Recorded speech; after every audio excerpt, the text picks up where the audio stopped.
Welcome to today's Mental Health Awareness segment brought to you by Los Angeles County Department of Mental Health. I'm Dr. Nina Tayyib and I'm here with Reshma. Over the past year or so, Department of Mental Health has partnered with Showbiz India to bring you mental health segments to help build awareness about signs and symptoms of mental illness in the South Asian or Desi community, as well as resources for treatment and support. But today we're going to take a slightly different approach and share a personal perspective. And so Reshma is here joining us to share her story. Well, thanks, Nina. So yes, I met you about a year ago, and I remember when you reached out to us and we came to your office, we talked about mental health symptoms and how prevalent it is. And at that time, I thought it was really important for me to share my story because I consider myself a woman of today, but yet in the past I have had some reservations about going public about the fact that I was depressed many years ago. So I had made up my mind and told you that I would love to come out with my story. When is it that you realized that you were maybe having mental health issues and you realized that you needed some help? I think it was, I had a kind of a extreme circumstance. I almost died. About 9 years ago, I was on a ventilator. My family was told I wasn't going to make it. For those who didn't know about this, I was in India and I got malaria, which went into remission. So by the time I came and they detected it, I'd already called 911 and my lungs had collapsed. The recovery was a very hard recovery because, I was told I wasn't going to make it. So the fact that I'm here, it was great, but it did take a toll on me physically, mentally, financially. I was running a small business. I was the core of the business. My health kept failing because I was put on steroids. So even when I was recovering, I thought I was recovering and then I'd get sick again. Something would hit me again. My brain was a lot faster than my physical. I wasn't able to keep up with my brain. I wanted to get better and travel and do this and that, but my body had atrophied actually. So it took a while by the time they weaned me off of the steroids. So I think that was obviously, whether it was clinical or not, I'm not really sure. But then about a year later, I started getting very, very depressed. I noticed I was in a bad mood all the time. I was irritable with my daughter, with people I worked with. I was just not in a good place. And I went to the doctor and she diagnosed me. She made me take this test and how much do I sleep? And apparently I was diagnosed depressed.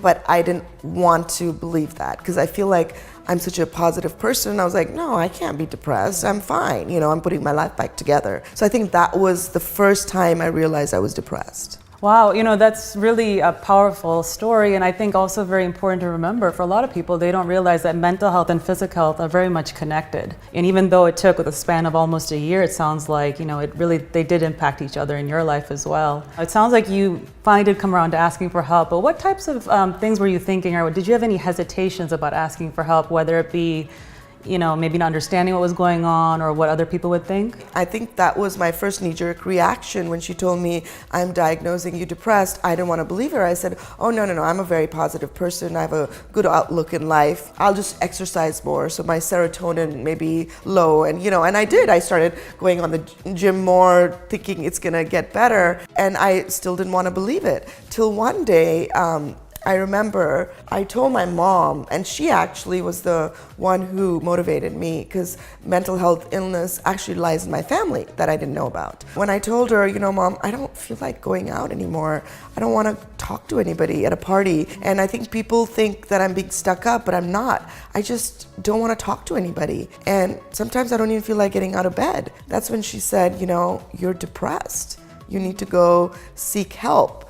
And I still didn't want to believe her. And I used to start crying at the drop of the hat also. That was one of my other symptoms. I was irritable. I was anxious all the time. I'd start crying. I was at my daughter's event at school and something came over me and I just wanted to cry. It became so bad that my daughter had to leave the event with me because I couldn't stop crying. And that's when I realized I needed help because I wanted to be the mother that my daughter deserves and not sad all the time. So what is it that you did? What was your first step in asking for help? Well, I went back to the doctor who diagnosed me depressed and I told her, I think you're right, I need to be on medication for this because obviously what I'm doing isn't working. So she put me on medication, she told me the side effects. It took a few weeks, but when it kicked in, it changed my life. I feel like I was a better mom. I was a better co-worker. I was just a better person because suddenly I realized I had been depressed all this time, and that's why I'd lose my temper so much.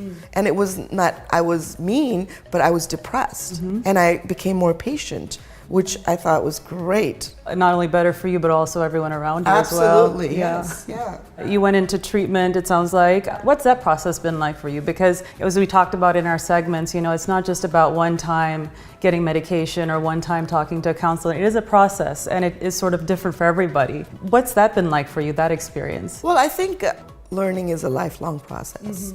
And of course, I still have bad moods, and I still feel, sadness, happiness. I feel all the emotions that I used to, but it changed my life in the sense that I was able to recognize that maybe I need medication for a little while. Now, some people need it, I believe, for lifelong. Some people don't.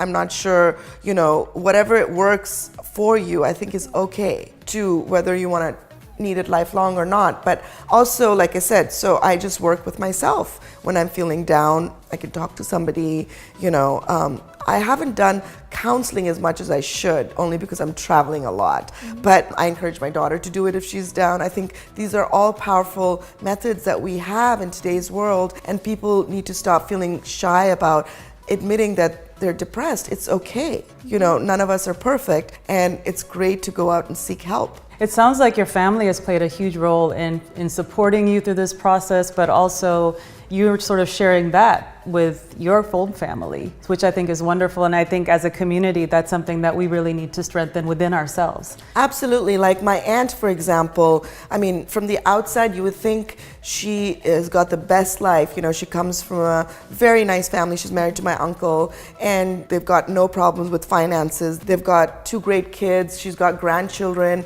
But in her 50s, she just started getting depressed. And she was one of the persons actually who spoke to me and said, you think you can get over this, but I think sometimes medicine is good, because she was talking about herself, and she said, I couldn't get over this until I took medication. And she was right. Yeah. So yes, I do have a supportive family. But again, like most families and Desi families, we don't want to go talk about it to everyone, but I have no shame. It was okay. I was depressed. I did something about it. I hope to help someone through me talking about it. Thank you so much for being so brave again, for sharing your story. It's not an easy topic to talk about. As we close out this segment, is there any last words of wisdom or hope that you'd like to share with those watching? Well, again, I think the most important reason I'm here is I'm hoping I can help anyone out there. And if you're feeling depressed, low, you're irritable, we've done PSAs on the topic, it's okay. Just seek out help. And I think what you guys are doing is amazing. They can call you, there's no charge, it's confidential, so there's no reason for you not to seek help. That's what I would just ask people to do. I know a lot of families over this past year has come to me. They've talked about their own personal trials and tribulations with mental health since I've started doing this segment. And I think there are a lot of people out there that are unfortunately touched by this, and they need to get help. And just to reiterate, it has been a really great pleasure and very rewarding for Los Angeles County Department of Mental Health to work with Showbiz India on these segments and see the change and hopefully the awareness that's building in our community. So we want to thank you again for partnering with us, and we want to thank your viewers for also watching. And please remember that there's always hope and there's always help. Absolutely. Please get help. If you or someone you care about needs help, call the Los Angeles County Department of Mental Health 24/7 helpline at 1-800-854-7771. Your call is safe and confidential.